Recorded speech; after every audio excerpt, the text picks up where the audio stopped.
అర్ధనారీశ్వరి ప్రధాన వినవమ్మ, అర్ధనారీశ్వరి ప్రధాన వినవమ్మ, అమ్మా నాదు మనవి ఆలకించవే, అమ్మా నాదు మనవి. మంగళగౌరీదేవి పసుపు కుంకుమ పూలు సుగంధాది మంగళ ద్రవ్యములందును ఆవునేతితో ప్రకాశించు జ్యోతి రూపమునందును బాసిల్లుచుండెను. మంగళగౌరీదేవిని పూజించి సౌభాగ్యవంతులైన పావనులైన స్త్రీలు ఎందరో కలరు. గౌరీదేవిని పూజించి వైధవ్యంనే తొలగించుకున్న అదృష్టవంతురాలైన ఒక నారీమణి కథ చెప్పెదను వినుము. చాలా కాలం క్రిందట జయపాలుడనడి రాజు మహిష్మతి నగరమును పాలించుచుండెను. అతనికి సంతానము తప్ప సర్వము ఉండును. దానివలన అతను సర్వము ఉన్నను ఏమీ లేనట్లుగానే భావించుచుండెను. చేసిన దానములకు, నోచిన నోములకు, మొక్కిన దైవములకు లెక్కయే లేదు. అనేక పుణ్యకార్యములు ఒనర్చెను, కానీ అతని కోరిక అప్పటికీ తీరకుండెను. చివరకు పరమేశ్వరునకు వారిపై దయ కలిగి ఒక సన్యాసి రూపంలో అతడు జయపాలుని నగరమునకు వచ్చి అంతఃపురమందలి బయట ద్వారం చెంత నిలబడి భవతీ భిక్షాందేహి అని క్షణమైనను అక్కడ నిలవక వెడలిపోయాను. జయపాలుని భార్య పల్లెమున వస్తువులు సమకూర్చుకుని బయటకు వచ్చి లోపుగానే ఆ సన్యాసి వెడలిపోయాను. ఆ విధముగానే 3 రోజుల పాటు జరుగగా జయపాలుని భార్య భర్తకు విషయం తెలియపరిచినది. భర్త సతీతిలకమా, అతడు ప్రతిదినము మధ్యాహ్న సమయమున కదా వచ్చుచున్నాడు, రేపు ఆ సమయమునకు ముందుగానే వెడలము, పిలిచిన వెంటనే ఆ సన్యాసికి భిక్ష వేయము అనెను. ఆమె అట్లే అనెను. సన్యాసి రూపధారి అయిన పరమేశ్వరుడు ఆ దినము మధ్యాహ్న సమయమున వచ్చెను. అడిగిన వెంటనే ఆమె ముందుకేగి స్వీకరించండి అని బంగారు పల్లెమును అతని ముందు ఉంచెను. అంతటా ఆ సన్యాసి గ్రహింపక, మీరు పౌత్రులు లేని నిర్భాగ్యులగుటచే మీ భిక్ష కానీ ఆతిథ్యం కానీ మేము స్వీకరించుట అసంభవము అనెను. అయిన మహాత్మా, సంతానం కలుగు మార్గము మాకు తెలిపి పుణ్యము కట్టుకోండి అనెను. ఆ సన్యాసి నారీమణి, ఇప్పుడు నేను చెప్పబోనది తూచా తప్పక నీ భర్తకి తెలుపుము, అప్పుడు పని జరుగును. నీలవస్త్రధారిగా, ఒంటరిగా, నీలాశ్వధారిగా నీ మగనిని నగరపు తూర్పు దిక్కున వెళ్ళమన్ను. అచ్చట అరణ్యంలో అతని నీలాశ్వము ఎచ్చట అలసటతో క్రింద పడుతుందో అక్కడ దిగి త్రవ్వమనను. అక్కడ ఒక బంగారు దేవాలయం ఉండును. అందుగల భవానీని పూజించినచో ఆమె మిమ్మల్ని ఉద్ధరింపగలదని చెప్పి ఆ సన్యాసి రూపధారియగు పరమేశ్వరుడు వెడలిపోయాను. భర్తకు ఆమె అట్లు చెప్పి అతడికి సాగనంపెను. సాధువు చెప్పినట్లు భవానీ దేవాలయమునకు ఏగి సర్వవిధముల భవానీని అర్చించెను. జయపాలుని భక్తికి మెచ్చిన ధనము ఇచ్చెదను కోరుకో అనగా జయపాలుడు సంతానం కావాలని కోరికను. అంతటా ఆ భవానీదేవి వైధవ్యం గల కన్య కావలెనా, అల్పాయుష్మంతుడకు సజ్జనుడు కొమరుడు కావలెనా అని ప్రశ్నించెను. రాజు ఆలోచించి పితరులను ఉద్ధరింపగల కొమరుడినే కోరుకొనెను. అంతట దేవి అతనిని పార్శ్వమున గల గణపతి నాభియందు వైచి చెంతగల చూత వృక్ష ఫలము కోసుకొని పోయి నీ భార్యకిమ్ము అని చెప్పి అంతర్ధానమేను.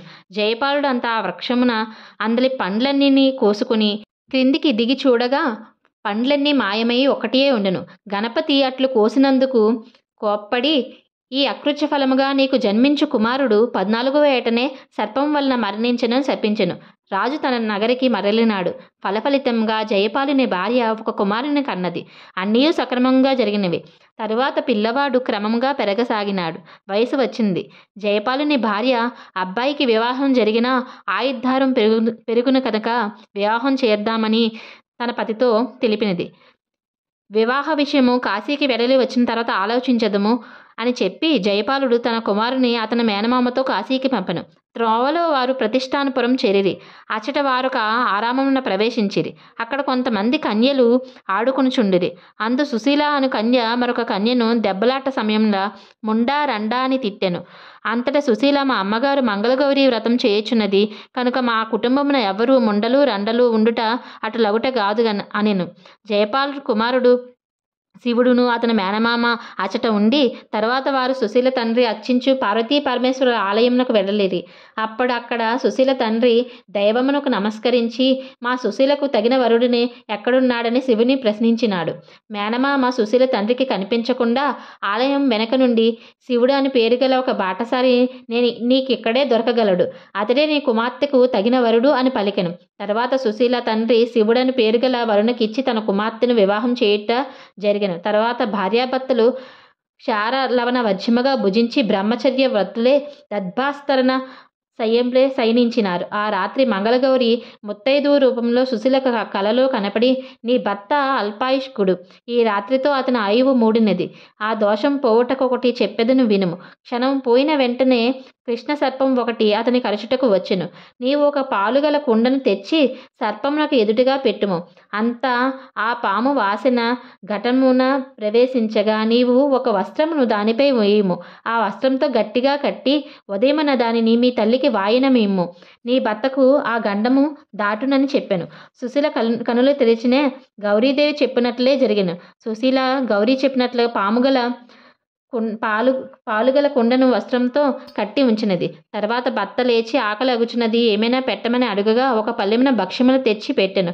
భక్ష్యములు భుజించి అతడు తన ఉంగరం ఒకటి దానిని అచట పడవేసినాడు. తర్వాత వారు సుఖంగా నిద్రించిరి. తెల్లవారక ముందే శివుడు సుశీలతో చెప్పకుండగానే తన మేనమామతో వెడలిపోయాను. సుశీల అతని అంగుళీకం భద్రపరుచుకుని సిగ్గుపడింది. తరువాత శివుడు సాక్షాత్తు శివుని వేషము ధరించి వచ్చెను. అందరూ అసలు శివుడేనని అనుకునిరి. ఉదయమున సుశీల గౌరీ చెప్పిన విధముగా ఘటమును తన తల్లికి వాయనం ఇచ్చినది. ఆ ఘటమును తెరిచి చూడగా ఒక ముత్యాల హారం ఉండెను. తల్లి ముత్యాల హారంను సుశీలకిచ్చినది. భర్తతో నిద్రపోవటకు కుమార్తెను సుశీల తల్లి పంపగా అసలు భర్త ఇతడు కాడని సుశీల నిరాకరించెను. ఇంతలో మాయావరుడు అంతర్ధానముందినాడు. అందరూ సుశీల మాటలు నమ్మిరి. ఉంగరం వీడిన అసలు వరుడు మరల కాశీ నుండి వచ్చునని అతని అడుగుటకు వీలుగా అతిథి మర్యాదలు తాను చేయుటకే ఒక మండపమును కట్టించమని సుశీల తన తండ్రిని కోరగా అతను అట్లే చేసినాడు. ఆ ఉంగరం ధరించి సుశీల అతిథులను అనుదినము పాదప్రక్షాళనము మొనర్చుచుండెను. అట నుండి ఎప్పుడో వెడలిపోయిన శివును వాని మేనమామ కాశీకేగి తిరిగి స్వప్రాంతంను బయలుదేరేది. మార్గమధ్యమున శివునకు కల వచ్చినది. అందు తాను చనిపోతున్నట్లు, అప్పుడు మంగళగౌరికి యమదూతలకు తన విషయమే యుద్ధము జరుగుతున్నట్లు కల వచ్చినది. తరువాత వారు మళ్ళా ప్రతిష్టానపురము కేగి అన్నసత్రం కేగిరి. అట సుశీల శివుని పాదప్రక్షాళన చేయొచ్చు అతడే తన వరుడని మాతాపితరులకు చెప్పాను. ఆనవాలుగా ఉంగరం గూర్చి చెప్పినది. శివుడు నిజము చెప్పినాడు. అనంతరము వారికి వివాహమైనది. శివుడు తన సుశీలతో తన తల్లిదండ్రులను చేరెను. మామ సుశీలను తన కుమారునికి ఆయుష్ ఎట్లు వృద్ధి అయినదో చెప్పాను. అది మంగళగౌరి కృప అని చెప్పినది. తర్వాత వారు చిరకాలం ఉండిరి.